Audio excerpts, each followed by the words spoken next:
will not really have confidence in what we are doing, unless probably the president came and first of all made the changes. He has the ability to do that. But what the public knows of the people we are going to vet is actually what he announced. Now, what we are going to vet now is totally different. Mr. Speaker, what the people believe, whether they are right or wrong, is important. People act from their belief. And when they were running and attacking at the National Assembly, it is arising from their deep belief that we do not represent their interest, we are not credible to them. Therefore, Mr. Speaker, I find, and you really need to clarify this, why the list you have read to us is different from what the President read. We are starting from a very weak point on that basis alone, Mr. Speaker. We really need to preserve this country, and particularly this House. The challenges are going to be bigger. Leave alone the issue that you dismiss people and then you bring them back. The question is, why did you dismiss them in the first place? But leaving that aside, Mr. Speaker, that credibility is required. We should have the same list, Mr. Speaker. Honorable Dr. Nyikal, as a House of Parliament, we are a House of record. And the record we have is a communication from the Executive Office of the President. And it must be in writing and signed by the President. And it is right here. That is the President's signature, you can see. And that is the communication letter from the Head of Public Service. The President, like anybody else, has the right to change his mind on what he has decided. What is important is the record that comes to this House. And the record that has arrived in this House is what I have read to you.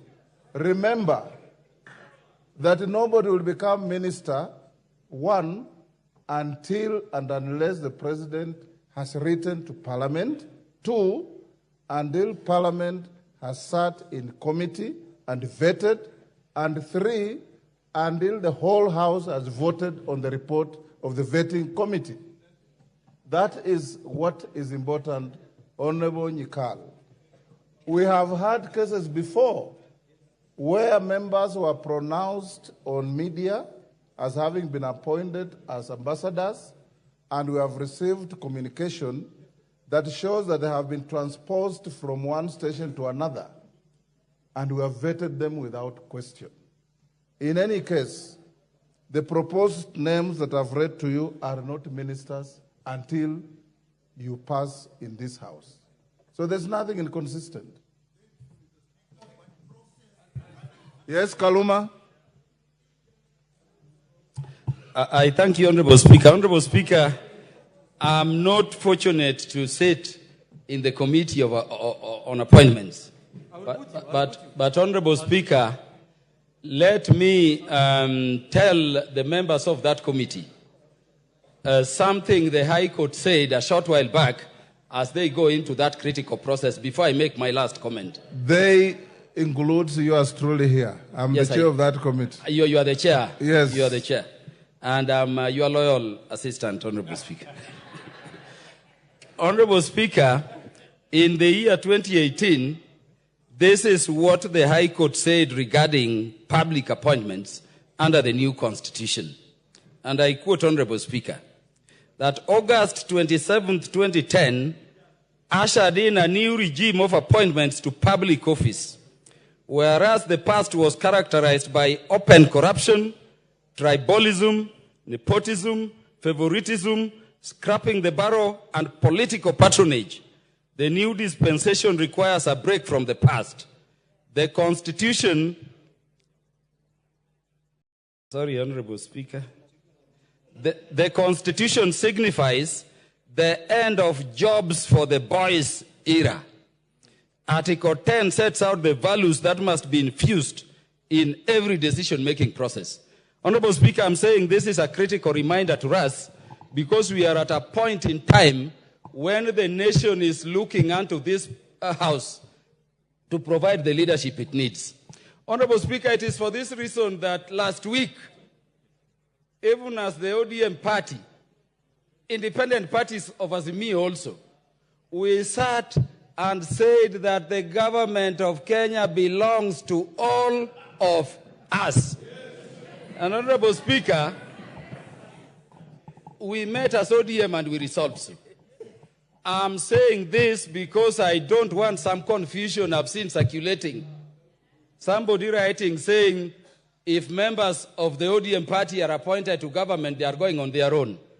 We met and resolved so. And Honorable Speaker, don't say no. When the ODM party speaks, even as the Mio has spoken, Honorable Speaker, there is a tendency coming up in this country. Honorable Speaker, Honorable Speaker, Honorable Speaker, let me explain to these people the law. Let me explain to these people the law. I will speak. Order. Honorable Speaker. Order, honorable members. Honorable Jalas. Yes. Yeah, we want to speak. This is not a baraza in Langata. This is a House of Parliament. Go on. Honorable, let me address, Honorable Speaker, what is in Article 232 of the Constitution. It says the public service will have the face of Kenya. All ethnic communities will be there. Persons of the gender quotas prescribed under Article 27 will be there. Honorable Speaker, as a person from an ethnic community, I will not agree to a position where people say everybody is in the government of Kenya except Luos. Yet Luos also pay taxes. Honorable Speaker, I therefore want to congratulate the President for the appointment, but request the President that within the week, as soon as tomorrow, we want to see those other appointments Baba was to forward to him. And we want all of them approved. And Honorable Speaker, if that can happen, then we are going to push this thing very fast.